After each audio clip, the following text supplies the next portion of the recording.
I went to the University of Miami for undergrad, and this was in the 90s. The film program was kind of wanting. It was located in a building they called the Shack. I don't even know if it's still there. And the equipment was wanting, despite the fact that in coming into college, I'd already had some experience on Media 100 and Avid.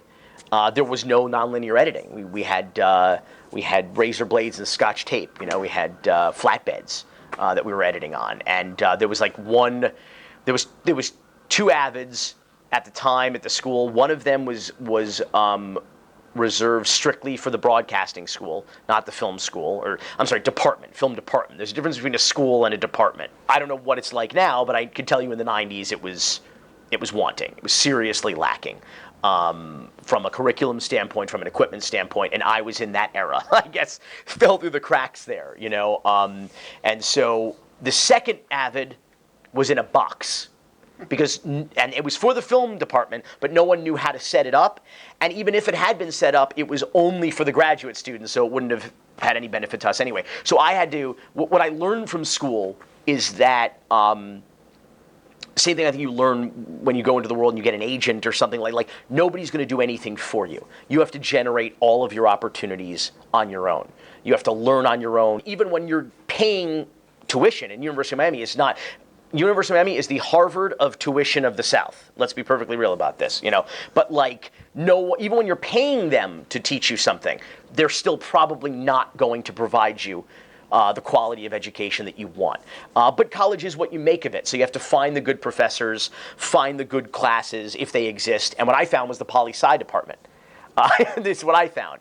I found really challenging courses and really exciting, experienced professors who literally wrote the textbooks and things like that in that department. So I triple majored at the University of Miami, and I think that was probably the best thing that I did.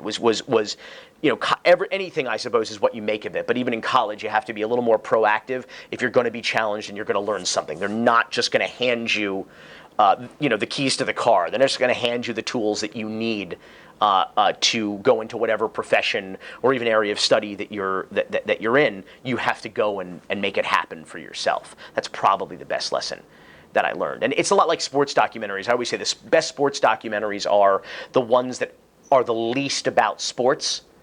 And I think that's kind of true in college too. The best film students are the ones that perhaps study the least film. I don't believe that's entirely true. I still believe you obviously need the fundamentals. You need to learn, screenwriting. You need to learn editing. You need to learn production. You should learn producing and business.